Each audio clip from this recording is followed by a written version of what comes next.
Hey there, this is Martin from the Let It Rip Friday show. Who do we have on the line? BurleynutBob. BurleynutBob, you've got to spin the wheel tonight, man. Now, I know that's why I called. I don't blame you. I mean, that's exactly why I call. Um, I should get people to call my own show all the time. There you go. How are things going? What are you smoking and drinking tonight? Well, I had a little bit of some of that sunrise match, some of that Sutliff, Some Sutliff? and I was drinking a beer, but I'm not now. Yeah? Drinking a little tea. Where are you from, man? Kansas. South Central Kansas here, a little town called Hayesville. What? Okay. Okay. Guess what? This is going to blow your mind. I was born in Wichita, and I grew up in Springfield, Missouri. How about that? Wow. Nobody steal my identity, please. There's only 22 people, so hopefully that doesn't happen. How many years ago was that? That was 1980, and we were worried that my dad was the BTK killer. Oh, are you kidding me? Because they were like ex-military, dark-haired, glasses. We were like, Dad? we're like, Dad? Man, we got some questions for you. We were waiting for the police to show up. Yeah. Because we didn't live far from it. So it was right down the road from us. But one thing that people don't know about out of Kansas that you have to have, if you go to, forget Silver Dollar City, forget everything. You go to Kansas, you cannot say you went to Kansas and not had a New Way burger. Am I right? That's right. Am I right? New Way burger. New Way burger. That's it. You have to have a New Way burger. It's not a burger patty. It's ground beef. Get your mustard. Get your bun. It's got to be a New Way burger. Boom. That right there will tell you somebody from Kansas every time. Am I saying the truth or what? Root beer all day. Yeah, my dad used to work for Pepsi Cola and everything when we lived out there. But yeah, New Way Burgers was it. That and houses underground. You'll see houses underground. Oh, just a few. I mean, like when you see just a door above ground, there's a house there. I promise you, there's a house there. You just don't see the rest of it. Yeah, man. Get ready for the old tornado season. Oh, yeah. I mean, obviously, but it's like my dad's got pictures. I forget what mall was over there, but my dad's got pictures, taking pictures, which you can't see the tornado because there's crap flying everywhere. He's like, you see that? I took that picture of that tornado. Brilliant. Brilliant, Dad. That was a great use of your time, and that camera that, it's probably destroyed now. So, I mean, Tornado Alley, it happens. Yeah. But New Way Burgers. God, I'm craving one right now. Like, cause oh my gosh. Mm-hmm. You just don't miss the stuff until you're gone, man. Yep. You don't miss it till you're gone. But you know what? We're gonna spin the wheel, pal. We're gonna spin the wheel. So let's go. Let It Rip Friday, baby. Let's do it. Let's do it. There's the angry the freaking wrong logo. Why is that logo still there? We're gonna change that. Oh, 2 ounce bulk blend, and I'm gonna send you a little sample surprise, little sample surprise. BurleynutBob. I gotta really get all these out, so you're gonna get BurleynutBob is gonna get sample of 2 ounce bulk blend and something special. So make sure that you text me your name and address. Unlike some people who text me their channel, and I'm like, well, what person at the post office refers to you as, Simplex One? I'm just kidding, Simplex, if you're still in here. But so how long have you been smoking a pipe? Oh, I started back in the actually 70s and late 70s, early 80s for a while, and then I kind of give it up a little bit because I went to chewing tobacco. Mm-hmm. And then from there, I just started back again here about a year or two ago. Yeah. And, I didn't ever thought there'd be anything like this on YouTube, and I was just kind of surfing the tube, and I've seen some of Match's stuff.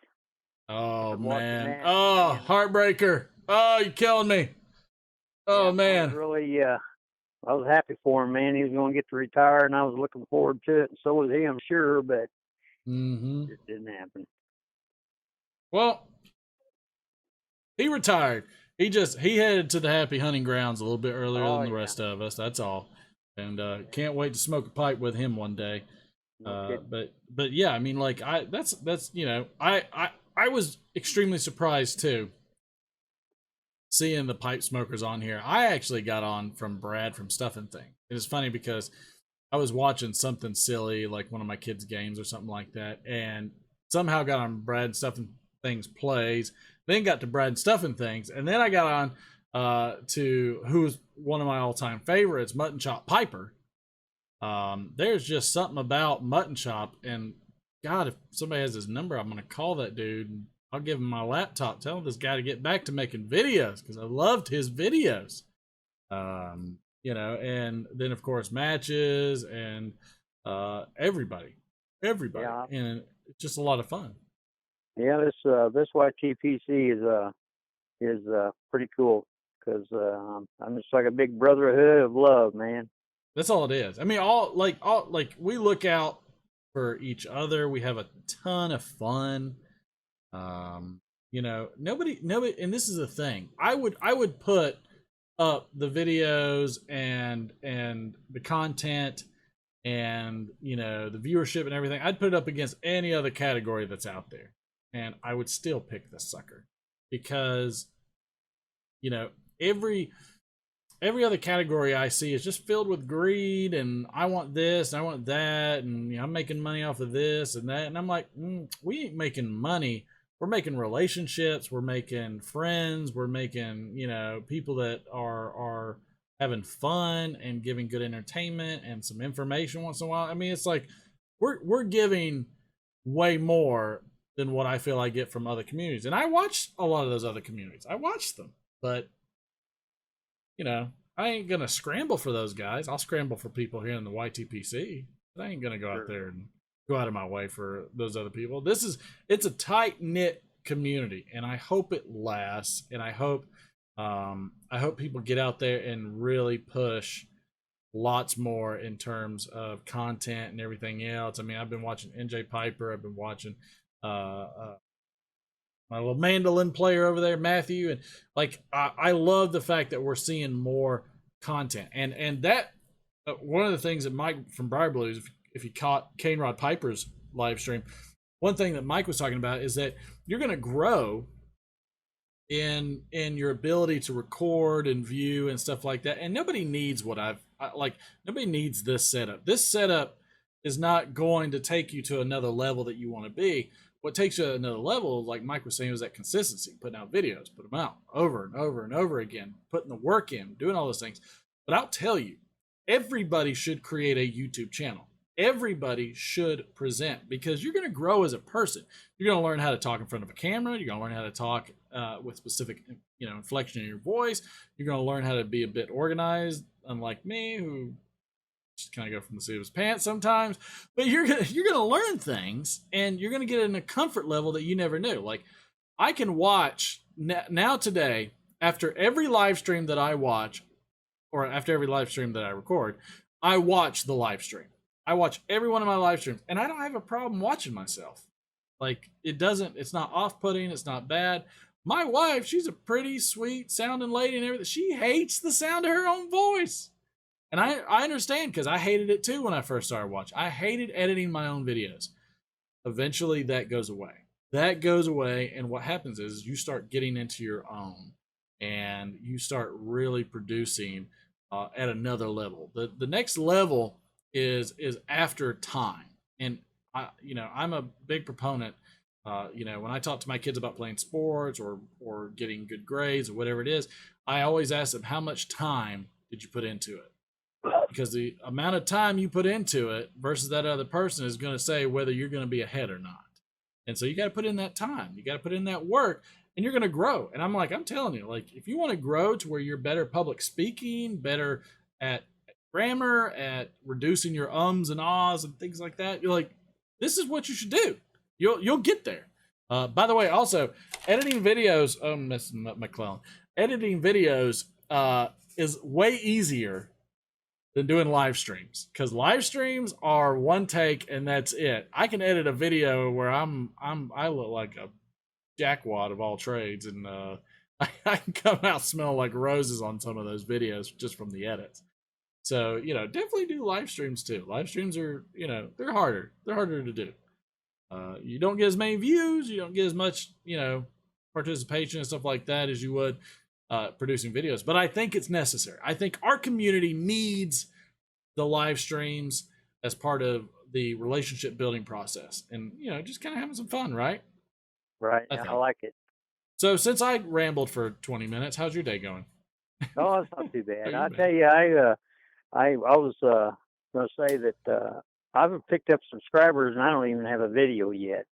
And I was really impressed about that. And I thought, well, originally I was just going to be a lurker, wasn't going to do any videos. But now I think I'm going to go ahead and try it, even though the technology is a little over my head. But I'll just put one out and see how it goes.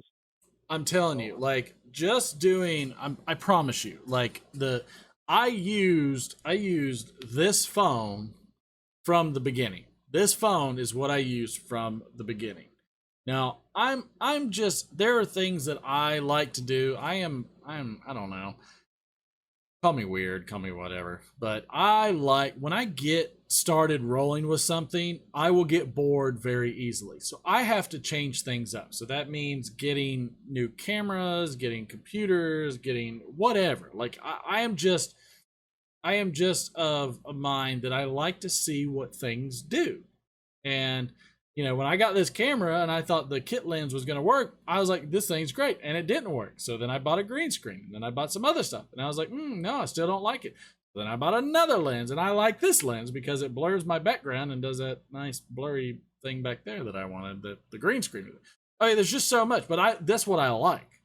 I like adding the peripherals and getting into the, the nitty gritty and change this, move this, and which, my wife hates because I'll cook something and she's like, oh, this is great. And then the next time I cook something, she's like, what is this? I said, oh, it's what I cooked last week. She's like, no, it's not. I was like, well, I changed a few things. She's like, why? I want to try something different. I am a person that does not believe in perfection. I believe in the continuous process of perfecting things. So, well, you got a good show. Oh, thanks, man. Yeah, I see you take a hit of old Weller's there. I knew it was a good show. I mean, you know what? Like this. I mean, there is no other Mr. W.L. Weller weeded bourbon whiskey right there, being a wheat whiskey. God, it's so good. It's so good. And then apparently Cincinnati.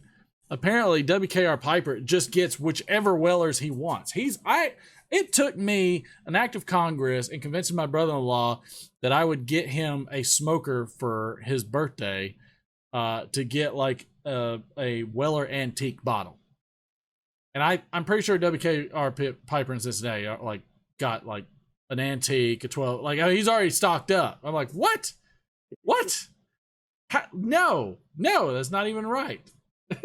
He's stocking up though. He's got his Weller for Life t-shirt that he's gonna send me. So Weller is the best. I don't care who you, but like, I used to buy this, not in this bottle. It was the big round bulbous bottom bottle, which if I've got a ton of those, by the way.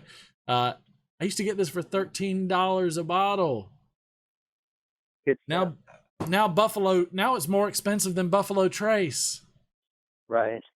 It's like, can't people just leave things alone? We like it. It's good. Leave it be. Maybe you can put some of that on the wheel too. Ooh, I don't know. I don't know about. I think this is a little bit harder to vacuum seal. I don't know about you. Now, I mean, if you feel free, you want to come on down from Kansas, come on down to the South. Bring you some New Way burgers. I'll treat you to some Weller. How's that sound? All right. We can do it. Hey, I'm going to say you something. Have you ever had any esotericas? I want to know that right off the bat. No, and I was going to ask you something about that because here about 3 years ago, or it might have been even before, I bought a bag of Blackpool esoterica. Oh, okay. Yep, that's a Cavendish, I believe. Yeah. It's a Maine Cavendish. But when I opened it up, it was all white. Mm-hmm. And I kind of wondered if it wasn't moldy. Was it a bag? Yeah. Yeah, it was in a bag, and it was all sealed. I looked to see if there was any holes or anything in it, and there wasn't. So here's the thing about esoterica bags. All of my bags I vacuum seal because I have found them with puncture holes, things like that. Now, when it's white, is it crystalline? Like when you move it around, are you seeing something like you would see like in a small little geode or something like that, where it's crystalline, where there's facets that are shining at you, like No, I as, didn't see that. or are you seeing a very furry mold look to it? No, no, it wasn't furry or moldy like that. It just kind of had a white texture to it, I guess you could say. If it's not, and I would hit it in some bright light just to see, even sunlight, and just move it around slightly just to see. I don't think I have anything here right now, but just because there's some plume on there doesn't necessarily mean that's mold, contrary to what some people say. But especially being Cavendish, there's going to be a lot of sugar. There's just going to be, and I would really like to see what that looks like. I think what I would like to see is maybe a video from you showing that to us, so we could better discern, Okay. kind of what that looks like to us. Because I've done a couple videos and whatnot where I've seen what I thought was maybe mold. In fact, I thought it was on this right here. Let's see if this has any left on it. Nope, it's gone. So one of the things that I checked on, there might be a hair of it left. Shake out, man. Shake out. Don't get on my laptop. There might be a little hair of this left. So let's see.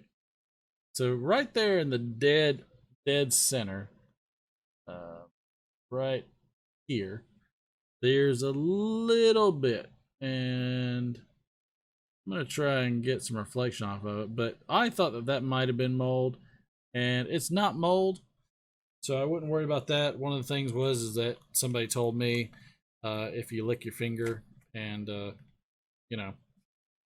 and you can wipe it off, if it's still there, or if it grows back, it's probably mold. But to be honest, what I would do is, this is a great opportunity to make a video and just reach out to all of us to look at, Right. and let us see what we can figure out. Is it on all of it, or just a certain part of it, or? No, it was like all over it, and Sure. I got on to some different forums and was reading about some of them esoteric tobaccos, and they said sometimes they do that, but they didn't really give a reason for it or what it was. Well, you're going to have plume, which is going to be where the sugars are going to come to the surface, and they're going to go into a crystalline form. You're going to have plume. That's possible, especially in sugary tobacco. But then you also have mold, which is also very rampant. Now, Peace Piper did a video on mold with, I believe it was Virginia Flake, and you could see the mold and how it grew. It's furry, it's bulbous, it travels and things like that. I would say, let's make a video. Let's take a look at it. There's a lot of people on here with more expertise than I do in this that can really give you kind of a look. And nothing fancy, just like a 30-second video or a couple minute video, just kind of giving us some good angles to look at it, and let's see, and let's find out what it is. But I'm gonna ask you this: are you what's your tobacco of pleasure? Do you like Englishes? Do you like what do you like? Before I started watching all these videos, I was just stuck to basically an aromatic, but then I started venturing out on some of these other tobaccos, and it's like, man, I've should have done this a long time ago. All right. Some good stuff. Oh yeah. I mean, I like Englishes. I've not done any Balkan blends yet, or the vapors, I should say. I haven't done any of them. Okay. All right. So if you had a choice between Penzance and Stonehaven, which would you want? Either one would be fine. I'll try one of them. Are you too modest? One's an English. Which or one? Kind of a Balkan. The Penzance is an English. And the Stonehaven is a Virginia Burley blend. And Is that more? What's that, like a vapor or just a? that's correct. That's a vapor. Well, it's kind of like a vapor. It doesn't have Perique. Instead of Perique, it has Burley. So it's a Virginia Burley blend, but Right. it's not cigarette-y like most Burley. So, you know, I don't want to talk it up and downgrade Penzance. They're both unicorn blends. So, you know, I'll tell try me one that you want. Penzance. Penzance, you got it, pal. I'm going to send you a sample of Penzance with Cool. your 2-ounce bulk blend. It will not be Penzance Haven or whatever, cherry Penzance or anything. So don't worry about that. But I am going to send you a little bit of Penzance with it. Get you a bowl of it. See what you think. And then also make a video and let us know. Is it overhyped? Right. Is it any good? We want to see you, man. We want to see Cool. you. That just give me a reason to make one, I guess. There you go. We got a couple reasons now. Expert, but yeah. Hey, here's the thing. I would say we are all experts at not being experts. I can tell you that that's a fact. So don't worry about what you're putting out there. Just make sure you're getting it out there, because you're going to have something that somebody needs at some point. I promise you that. And so just spread the love, get it out there. And I definitely want to see that tobacco. So if you can post a clip of that tobacco, definitely would like to see some close-ups of that to kind of gauge on what you got there. Okay. Well, thank you very much. You got it, man. Hey, remember, make sure you text me your information so I can send this out to you, man. All right. All right. Cool. I appreciate you. We'll talk to you soon. All right. Good night.